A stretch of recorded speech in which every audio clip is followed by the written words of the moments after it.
I'm Fredrik and I'm the filmmaker. And I'm Leilani Farho, and I'm the advocate. And this is Pushback Talks. And Leilani, we started this Pushback Talks in the middle of the pandemic because we're not allowed to meet anymore.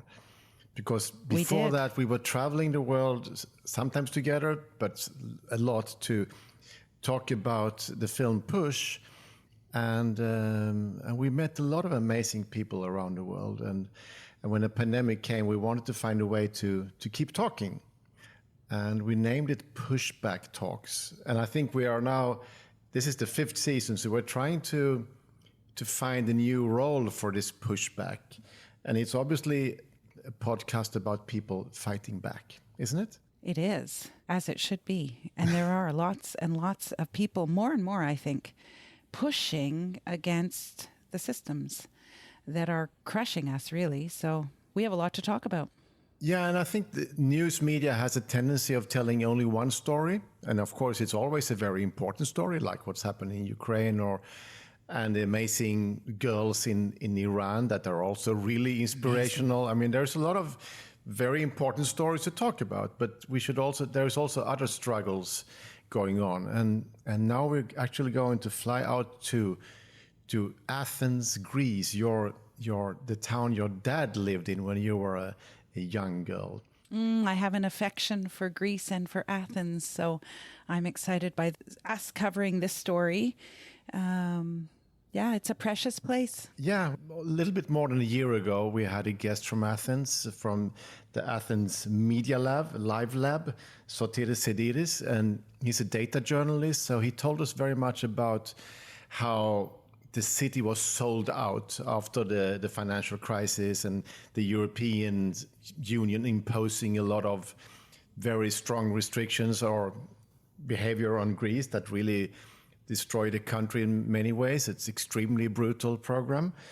And also the effect of the golden passports that invited a lot of criminal money into the city. And we talked about that before, about Lisbon and about Malta, Cyprus. The golden passport it's a ticket for criminal money. And Leilani, what are people doing with their criminal money? Where do they place it? Where else? Real estate, of course. Yeah. Housing.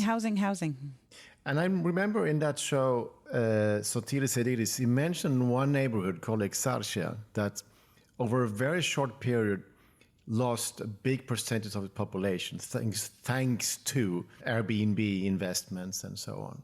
So today we have 3 guests who are actually fighting the fight for Exarcheia. And let's start with Christina. You're fighting for the green spaces in your neighborhood. Tell me a little bit more about your struggle in your neighborhood. Why do you love your neighborhood? What's so special with Exarcheia? Right. So basically what is happening in Exarcheia is we see multiple public spaces being under attack. For sure, as you mentioned, the concentration of land has changed massively. The fact that we live in a neighborhood that is so densely populated with Airbnbs has changed the social fabric of our neighborhood. We live amongst tourists, our houses, when the contract runs out, get overpriced, we are forced to leave, and we're forced out of our neighborhoods.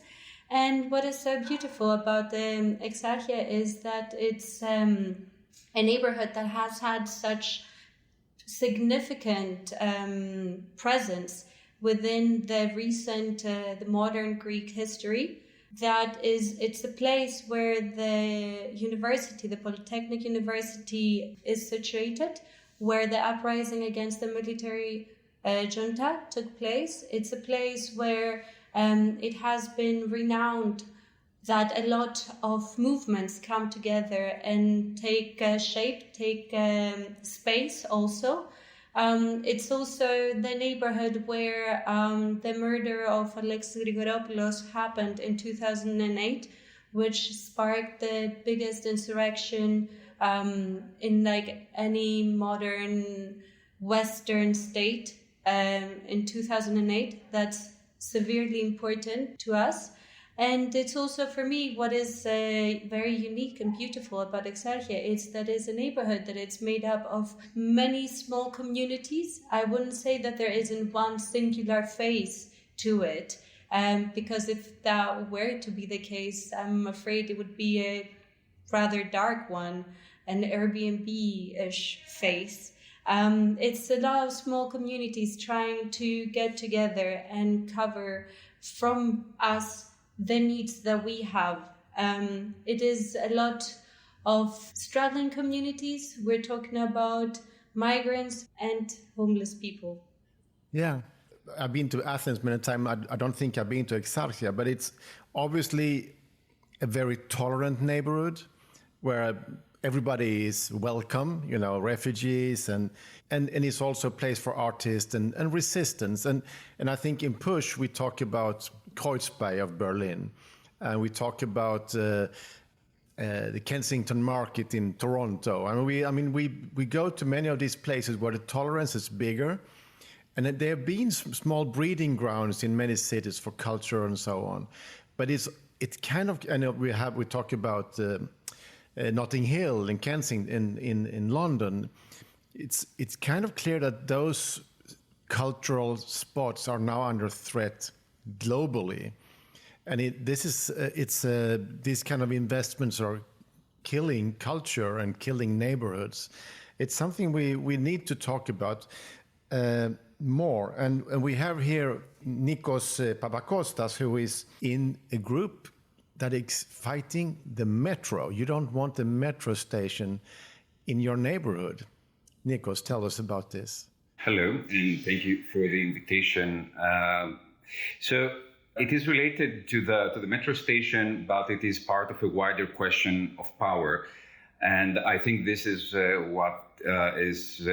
what's being discussed. So we are not against the metro as a means of transportation, but we are against the metro as a means of political imposition. So this is how it is used. It is quite clear that the government considers us obsessive on one political idea or ideology, and for this reason, a public work coming off taxes of everyone is being used to impose a particular cultural and political position. Since 17 months ago, we started this struggle for a metro station that would destroy the only square of our very densely populated neighborhood, one of the only public free spaces that we have left, and a breathing space for everyone. At the same time, we're talking about a very significant cultural landmark, a very important political space where different movements, social movements, collectives, disobedience activities have taken place and have gathered to discuss, to connect, and to act.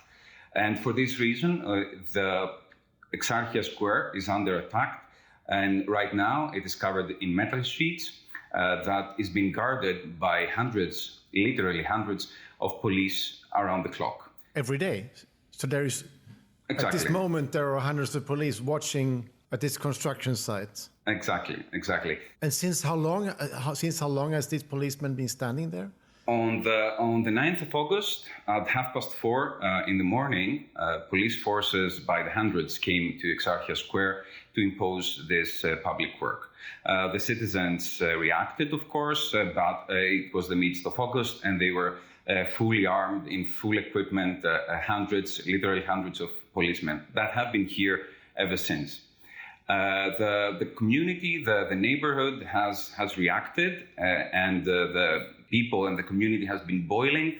The protests that we have organized lately are massive and are way beyond the neighborhood level. Intellectuals, artists, people have expressed their solidarity to our cause. And generally speaking, we are talking about a significant majority of the local population that is against this public construction work. And this is how and why it should be guarded by hundreds of police every day. Because I understand that you would like this station to happen 500 meters away, so you could in some way protect the neighborhood from. Is it the influx of tourists that are you're afraid of, or what is it just that a new metro station means that the real estate bit will be more valued, and then suddenly it will start to push people out? There are several reasons why this metro station it should not be built on Exarcheia Square. One is related to the change of the commercial use of the neighborhood, the change of the culture and the character, the destruction of trees and the cutting down of over 70 trees that are valuable for our community and for the city. That is very full of very concrete, as anyone who's been in Athens know. At the same time, though, it is not our position to suggest an alternative spot. There has been a discussion about an alternative spot that we consider it quite more reasonable than this one. But our collective and our group has connected around the cause of saving the square, because it is the last public free space, because it is the last green space, it's the place where we can meet and connect our struggles and political causes. And for this reason, it needs to be destroyed by the government. Leilani, you as a former UN special rapporteur, what do you take out? A huge public investment going into a neighborhood, it normally means it will attract money because that's an infrastructure that is paid by the public, but the buildings around that station will be worth much more, and that will drive in new money. That's the model, isn't it? It's replicated city after city, with no discussion generally with the local community to see the impact that it will have on the local people who are living there. No discussion generally in terms of, well, what does this community actually need versus what do we as a government think we want to impose. It's almost impossible to protect these zones. Metro hub will be put in, and then they say, okay, then we want to intensify with more housing and more stores, et cetera. It's almost impossible to get in the kinds of protections to make sure local residents are actually benefiting, if there is even possible benefits from the infrastructure. And this is then a neighborhood that is already severely hit by financialization. Exactly. Of the golden passports, the flooding in of foreign criminal money, basically. Yeah, exactly. But what's so interesting that Nikos raised is the idea that the square plays this symbolic and practical purpose for protesters, movements, everyday people to gather, to imagine a new world, a different world, to challenge. And it's that's being taken away as much as what's being brought in, if you see what I mean. I think that's really powerful. It's also, what I understand, the neighborhood that's been more responsible than most other neighborhoods in Europe, because they have been receiving a lot of refugees coming out of the refugee camps, or people being protected there in some ways on their way. This neighborhood is also part of a global drama, isn't it, Christina? Yes, for sure. I mean, Exarcheia has always kind of been the more, let's say, liberated space, the more forward-thinking neighborhood, and so on and so forth. It has been a neighborhood that has had a lot of squads, a lot of migrant squads also during the period of 2015-16. A lot of these squads were then shut down and evicted by the city's government. Right now, there's only one last squad remaining, Notara squad, which we really hope that we will be able to defend for it to stay. It has always been a melting pot of different people coming along and living together. And I think what this violent process of gentrification is showing to us is the expulsion of, let's say, the poorest base of a community. It is us who cannot afford to, at the end of the day, be taking the metro all the day, every day. It is us who will go by bike or by the overcrowded buses to our works. It is us who will not be able to pay the rents in these new houses as land prices go up. And it is something that is happening with more development plans as in that forest, in that hill, Strefi Hill, that I mentioned before. Yeah. Thank you, Christina. We also have a guest who is in between Brussels and Athens, Eva Betavatzi. You are in the European Action Coalition for the Right to Housing and to the City. So you are organizing communities around Europe. So I would like you to help us to put Exarcheia into like a European perspective. Yes, hello. So I'm indeed a facilitator for the European Action Coalition. So it is a network of more than 35 grassroots movements around Europe, Europe in a larger sense, so not only EU, but also countries like Serbia and UK now and all this. And the purpose of the coalition was to create a network of solidarity and exchange of skills and knowledge between these grassroots movements to help, so that we can help each other, empower each other, and also to know that some situations in some countries of Europe are similar from city to city. So what we observe in Exarcheia at the moment is something that we could also observe in other cities of Europe, and not only Southern Europe, like Lisbon, Barcelona, Roma, which are cities that have been attacked in a way by Airbnb, by touristification, by gentrification, by real estate development, by gentrification processes that were in a way supported by the government without there being laws or measures that could protect the inhabitants, and that made some city centers, like the city of Lisbon or Barcelona, empty of their actual inhabitants. So this is what we see now in Exarcheia. The same phenomenon is happening, not only in Exarcheia, in general in the center of Athens. But there is a particularity in Exarcheia that I think Christina and Nikos tried to point out. It is the political character and the violence of this gentrification process through police presence, but also the fact that the government, the actual Greek government, is an enemy of these solidarity movements and of the grassroots movements that happen to organize in Exarcheia, and also the history of Exarcheia as a neighborhood of resistance. That is very important to see the symbolic side of this gentrification. So you mean they actually want to break that they want to break a place of resistance, because it's been a source and a heart of the resistance in Greece for so many years. So they think that they could finally just break you all. It's like, it seems to be very violent. And it's not only the government, it's also the mayor of Athens is also, what I understand, in a part of this game right now. So it seems to be a tough opposition for you. How do you see this, Nikos?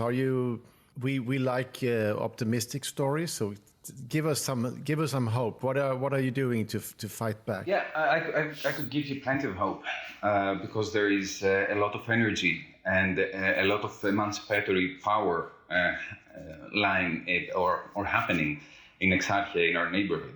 And I just wanted to go back to the question that you asked before. For me, living here has been an emancipatory experience altogether. And raising my children here is very important for them, for their development and for their growth. So for this reason, we are very strongly motivated and encouraged to continue this struggle that is on very unfavorable terms. The mayor of Athens, Kostas Bakoyannis is his name, is the nephew of the prime minister. So the prime minister is very much elected in power in an agenda of safety and security, On the top of this agenda was Exarcheia area. So from the onset of this new government, Exarcheia was the target. And after the pandemic happened and everything settled down and going to the elections, the government wants to clear out or wants to live up to its agenda of law and order by returning to Exarcheia and imposing works that have no legitimacy. There is no social legitimacy or consensus on those public works. But it happens in order for the electorate of the government to be satisfied.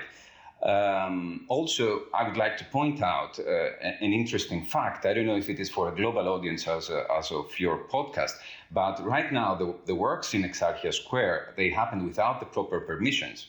And for this reason, after legal measures that we have taken as an assembly or as citizens, for that matter, the works have stopped because for the past 2 months, we have metal sheets, we have hundreds of police around the square, we have heavy drilling and works happening in the construction site, but not the proper permission coming from the state. So to they're allow actually this. Working without the permission right now? For the past 2 months, they've been working without proper permissions.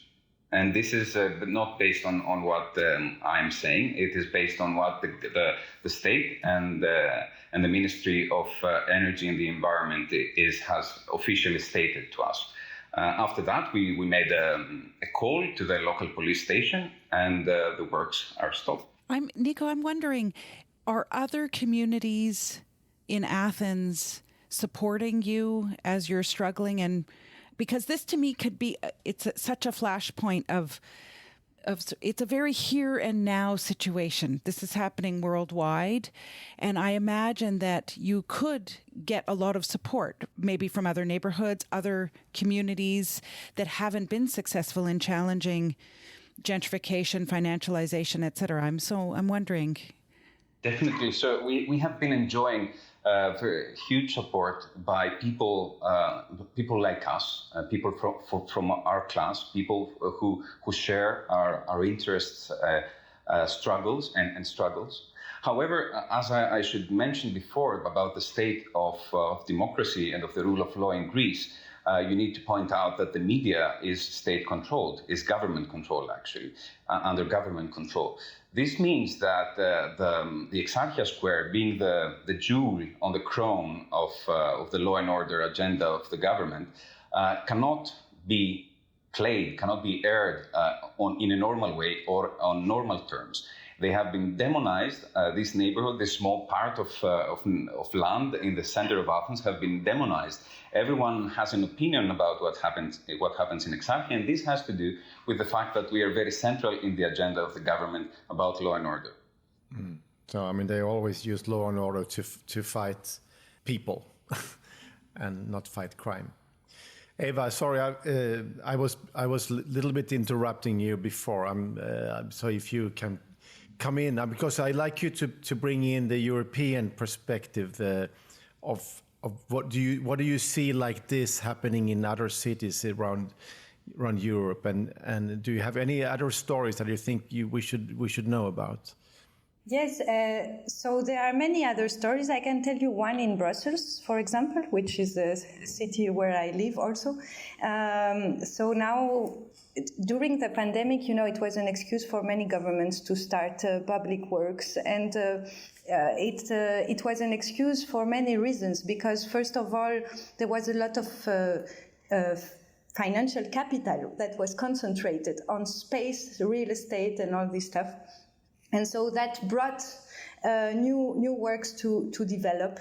And also because of the supposedly need of change in the urban landscape. For example, many cities like Paris or even Amsterdam or Berlin, they want to change their urban landscape to let more place for bicycles, less place for cars. These kind of changes occur. They occur in specific specific neighborhoods which are poor, which happen to be poor.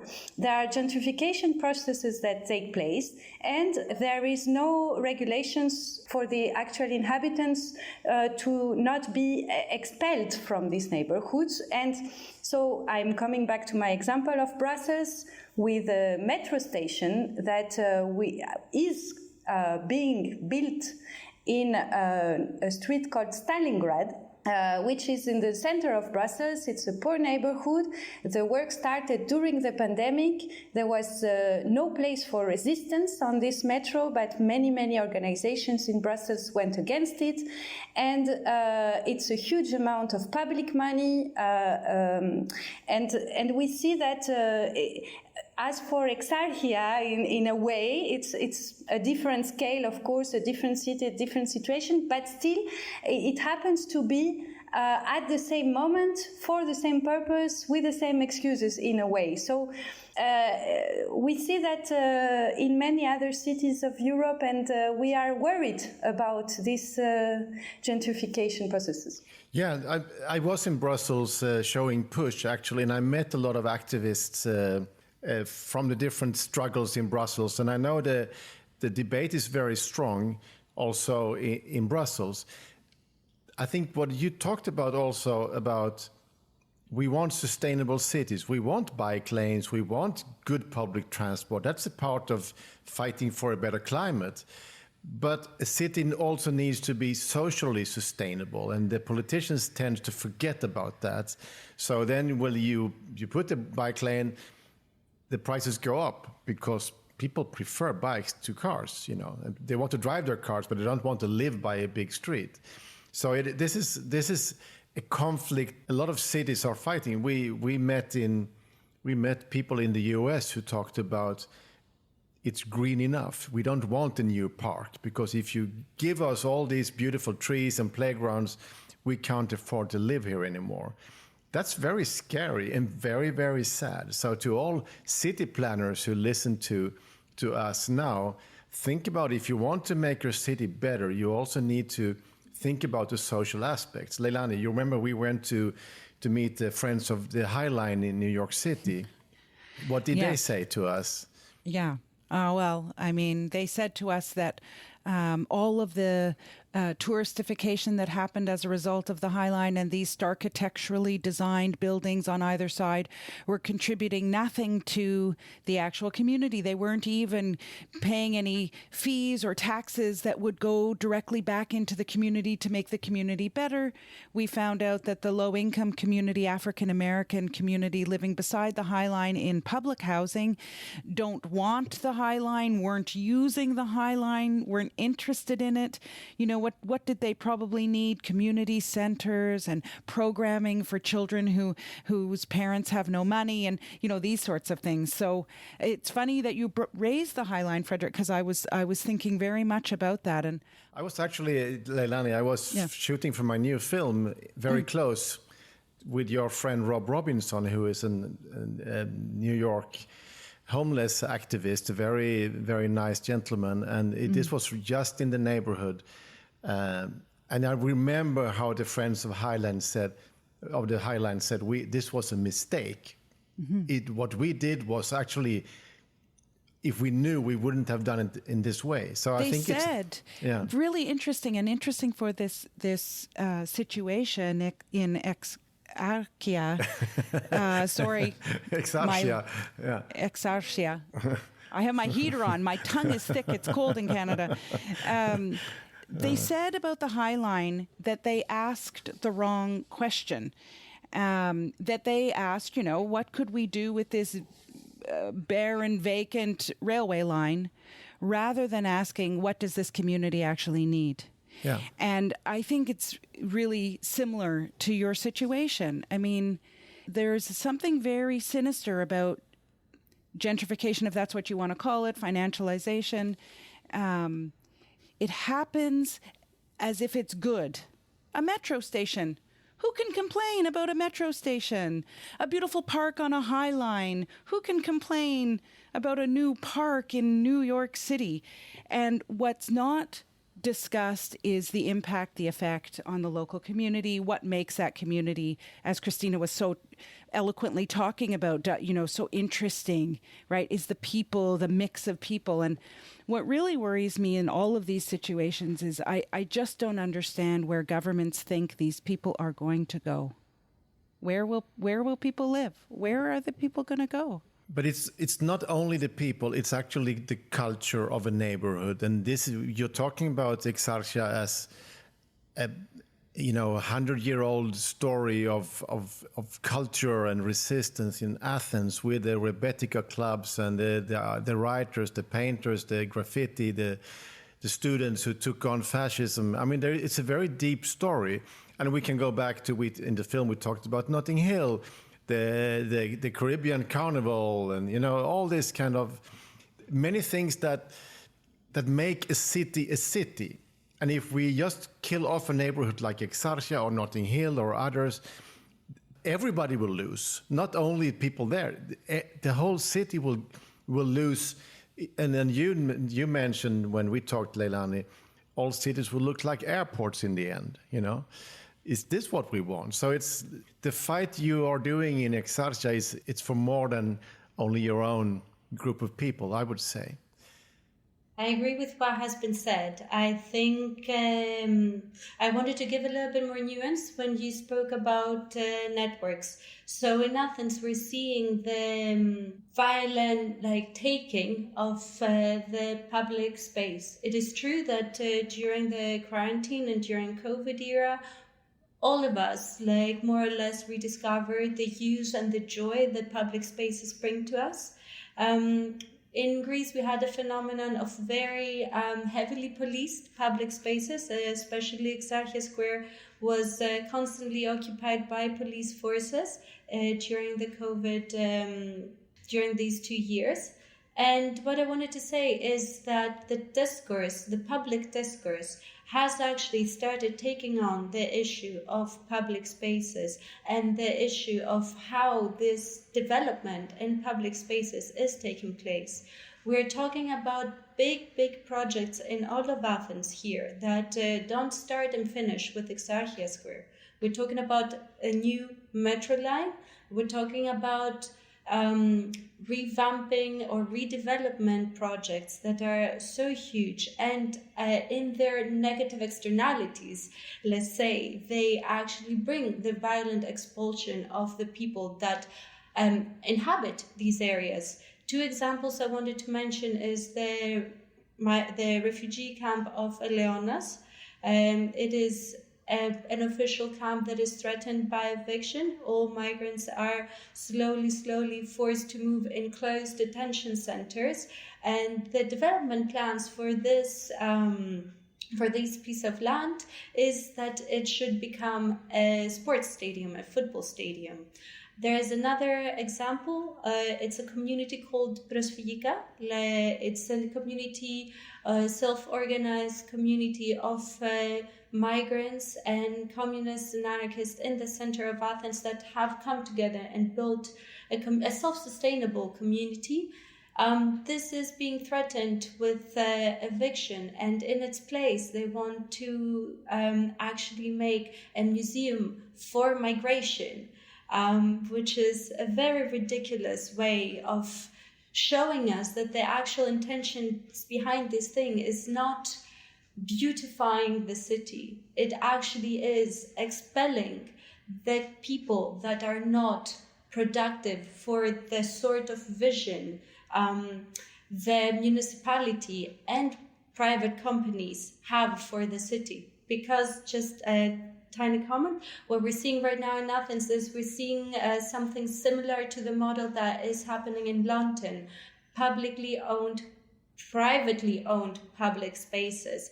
We're seeing the management of public spaces passing over onto private companies. This is what is also happening in Strefi Hill, where basically this is coming as a way to cover for the lack of care the municipality has been showing to public spaces for a very long time, and their answer is privatizing them. Privatization then comes with much higher costs for the community, because we're talking about a change in the actual character of these public spaces. And we talk a lot about surveillance of these public spaces, which actually lose their inherently public character. You're obviously fighting very, very powerful lobbyists and who are pushing their politicians in front of them. So, Nikos, what is your next step in your struggle here? The next step. All right. So give us some all news. steps are taken at the same time. Good. So it's a very strange question. You have to do. Yeah. It's a very strange question to answer. Because that's my specialty: strange questions. It's good, fine. nice. We want to for the metro station in our assembly. We keep on growing. So in the past few months, we grew from a team from a group of 15, 20 people to a growing number of assemblies of 100 people and so on. We had public protests where thousands of people joined, where dozens of other institutions like unions and collectives supported. So our plan is to work on all directions, both on the movement direction and on the legal one as well, and on the media. The problem is that the enemy or the opponent is quite huge, because we have to take on the biggest public work that takes place right now in Greece, with budgets of billions, with a lot of money that have been spent in unclear and intransparent ways. That this is money that you cannot take back, which is a problem, right? Because promises have been made between quite powerful people. I just wanted to take one step back about the story you were mentioning about New York, because I think it's very relevant here about the nice park and who can be against a metro station.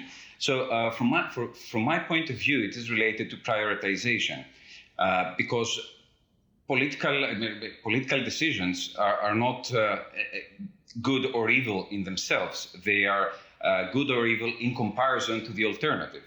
So what we have to deal with now is public works that are not to the benefit of the community, because the community has other priorities, because the community has not spoken about what is really needed to us. We didn't have the fora to meet and discuss about what is needed, or we had the fora, but we have not been listened to. And the second thing is about gentrification. As I mentioned before, it is not even, from my point of view, a question of money, but it's a question of power. Because by gentrifying spaces, gentrifying cities, and pushing citizens out, you disrupt communities. And communities is an actor. Community is an institution that can act, and it can defend itself, and it can pursue a power from the central government, from the state, and so on. For this reason, gentrification is a tool, a very nice tool in our area of neoliberalism and so on, that makes profit, that makes numbers look good, and in order to keep the power balance as it is. So these 2 points about prioritization and power is what I would like your listeners to keep from my point. I think it seems to me that so many governments are getting away with things and not being held accountable. And they have, of course, from my framework, a whole set of human rights that they are accountable to. I can see very interesting human rights arguments being made, in this case in particular, the relationship between free expression and democracy itself.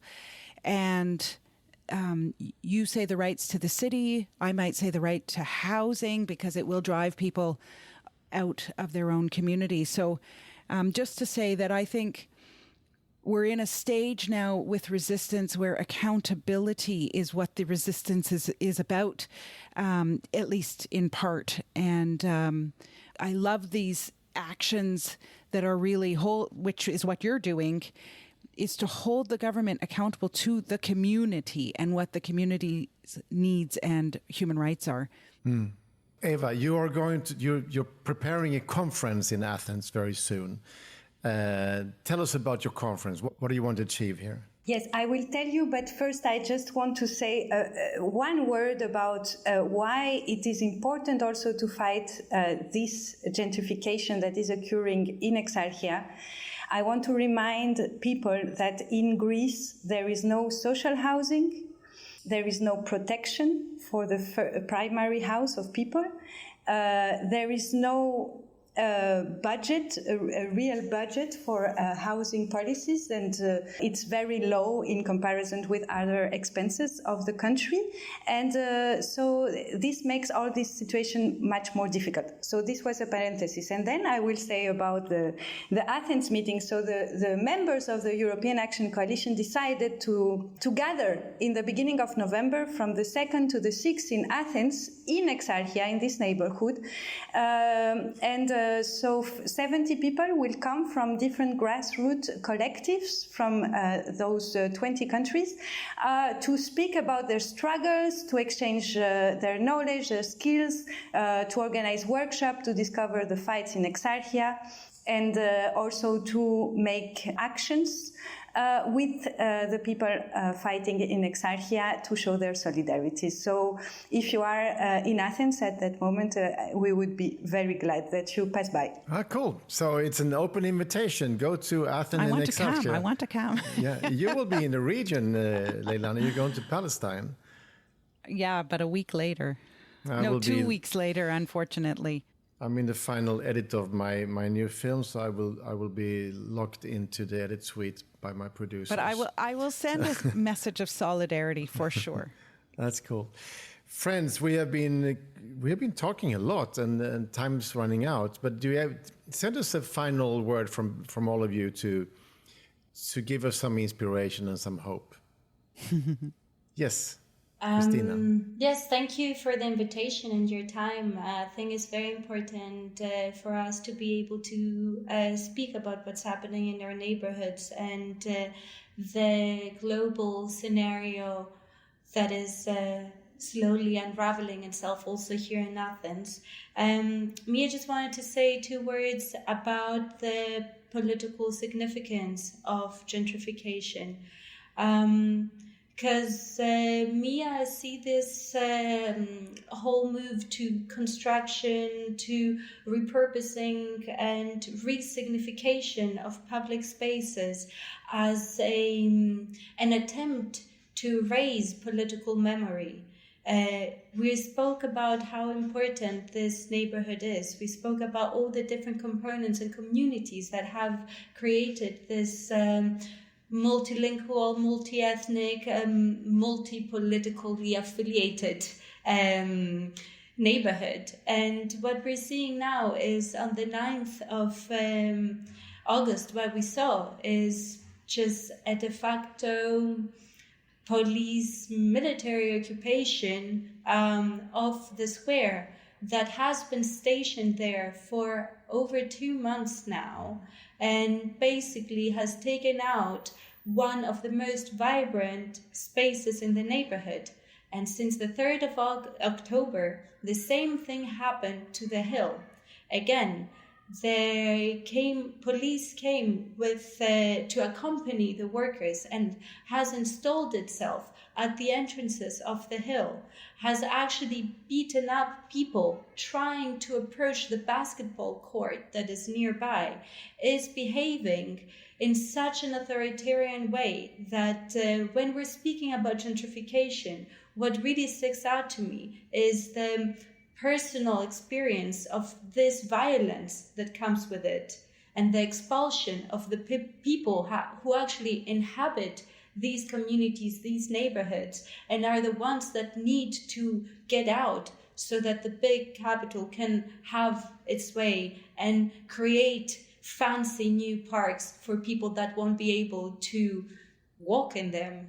Reminds me of the struggle of Istanbul, of the Gezi Park, which was actually a struggle that the people won, which was really inspirational in a very short time, from a few activists to 2 million people all over the country fighting against the mafia of the construction elite. So I think it's very inspirational. Nikos. It's just a final word, and it is an optimistic one. because we're going to win this. And the people listening to you, it's not important for them if Exarcheia Square remains a square, if Strefi Hill remains a green public space. But what they need to keep an eye on is the paradigm that a strong community acting together can achieve. This is what has been happening in Exarcheia for decades, and this is what is going to happen now.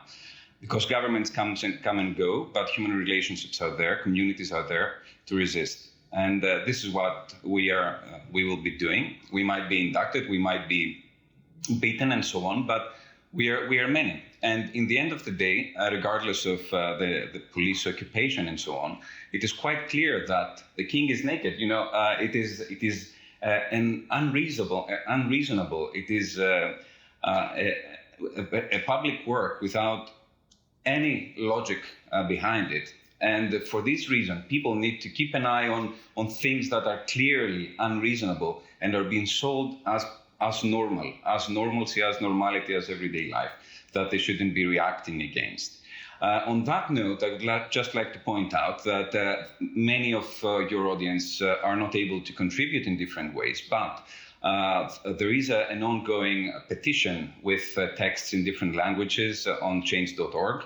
And if people are interested in supporting our cause, they can go in and sign our petition to save the square. We will leave a note on the blurb of this episode, the address to change.org. Thank you for your final, you sending us off with these words, Nikos. Leilani. Amazing. Oh, I'm not going to weigh in after that. Nikos said it so beautifully, and Christina as well. And Eva, thank you so much. And I love this change.org. It gives our listeners a way to contribute, even if it's a small way. It's important to build international solidarity around these situations is also important. So, and thank you all for taking this fight, because I really mean it's important for all of us. All cities need tolerant neighborhoods, and normally the people with money hate them because people don't vote for their politicians in those neighborhoods. It's like it's a different, this is a global thing, and of course they will take the chance if they can to kill the culture. So you're up, you have something important to defend, obviously. Leilani, this was Pushback Talks again, and we're still out there. It's nice. And this is very well-funded podcast, somebody told me. Exceptionally well-funded. I mean, it's amazing. And with no advertising, too. Yeah. So how do we fund it? We don't fund it, basically. We don't fund it, but we do look for new patrons all the time. If you go to patreon.com and look for Pushback Talks, you can support us. A few dollars, euros, lira, whatever. Always helps. So thank you, old friends in Athens, and thank you, Leilani, in Ottawa. Next episode, we're going to meet an activist to fight for the people who live in trailer parks in the U.S. It's also a struggle where the big money is now floating in. Horrible story, but we will be there. Thank you very much, and see you soon. Bye, Thanks. Leilani. Bye, friends. Bye.